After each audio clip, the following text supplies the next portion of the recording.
तो अपन ने सबसे पहले पढ़ा कि भाई मात्रक क्या होते हैं। मात्रक वह कारक होता है किसी भौतिक राशि के, जो किसी भौतिक राशि के भौतिक स्वरूप को प्रदर्शित करता है, अर्थात जिससे अपने को पता चल जाता है कि भौतिक राशि एक्चुअल के अंदर है कौन सी। ठीक है, उसके बाद में अपन ने देखा कि भाई मात्रकों की पद्धतियां कौन सी है। मात्रकों की 3 पद्धतियां हैं आपके पास में, जो कि है MKS, CGS और FPS। सबसे ज्यादा अपन MKS काम में लेते हैं, फिर MKS को ही सुधार कर हमने SI मात्रक बोल दिया था उसको। ठीक है, और CGS अपन कभी कभी काम में लेंगे, कई बार अपने को बोल दिया जाए कि भाई आपको इसको परिवर्तित करना है CGS में, तब अपन काम में लेंगे। अदर जब तक बोला नहीं जाए तब तक अपन काम में नहीं लेंगे, तब तक अपन क्या लेंगे, सारी की सारी चीजें MKS में ही लेंगे। जब अपने को बोला जाए कि भाई CGS में ही लेके आना है आंसर, तब अपन CGS को यूज करेंगे। अदरवाइज अगर बोला नहीं गया है तो MKS और SI में ही अपने को आंसर निकालना है। ऐसा ही FPS है, जब भी बोलेगा तो अपन उसको निकालेंगे, लेकिन इसके बारे में ज्यादा बात नहीं होती है तो अपन इसके बारे में बात नहीं करेंगे। नेक्स्ट बात आती है आपके पास में कि भाई आपके पास में ऐसे ही अपन ने देखा कि जो मूल राशियां हैं उनके मात्रक क्या निकल के आए हैं, वो अपन ने निकाल दिए हैं इस प्रकार से। ऐसे ही अपन बात करते हैं नेक्स्ट में अपन ने पढ़ा कि भाई विमाएं क्या होती है। तो विमाएं क्या होती है, मूल राशियों के जो मात्रक होते हैं उनकी घातों को प्रदर्शित करती है विमाएं।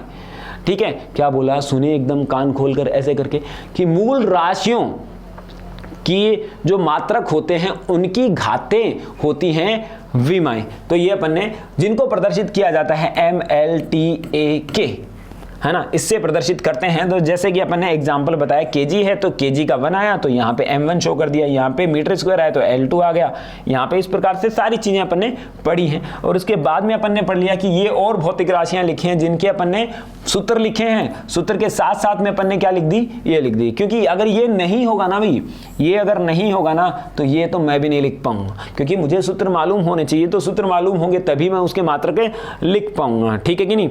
तो ऐसे कोई मैं मुंडी घुमा के नहीं करूंगा कि हाँ भाई इसका मात्रक ये है, ऐसा कुछ नहीं होने वाला है। बस यहाँ पे आपको ये करना पड़ेगा, याद करना पड़ेगा, जो देखना पड़ेगा। आपने जो पढ़ी है अभी तक तो उन्हीं की बात की है अपन ने, जो कि आप लोगों को याद भी होगी मुझे मालूम है। तो यहाँ से आप इसका मात्रक निकालेंगे, फिर इसकी विमा अपन निकाल देंगे। नेक्स्ट बात आती है आपके पास में, ऐसे ही अपन ने और भौतिक राशियां पढ़ी हैं और हमने इनकी विमाएं निकाल दी है। तो आज का लेक्चर अपना यहां खत्म हो जाता है और नेक्स्ट में अपन पढ़ेंगे जो विमाओं के अनुप्रयोग क्या क्या हैं, क्या क्या काम में आती हैं, किस प्रकार से अपन और विमाओं को काम में लेंगे। तो यहां तक आप नोट्स बनाते रहिए। और इस चैनल के ऊपर मैंने बताया कि भाई आपका 11th और 12th के हिंदी मीडियम NCERT का पूरा सिलेबस करवाया जाने वाला है। तो आप नोट करते रहिए और लिखते रहिए ताकि आपकी जो फिजिक्स है बहुत स्ट्रांग हो जाए और आपके बहुत अच्छे मार्क्स आ जाएं। ये मेरा प्रॉमिस है कि आप लोगों के बहुत बढ़िया मार्क्स आने वाले हैं। एक भी चीज़ इनसे बाहर नहीं आती है ज़्यादातर अपने बोर्ड के अंदर, RBSC बोर्ड के अंदर तो बिल्कुल भी नहीं आती है।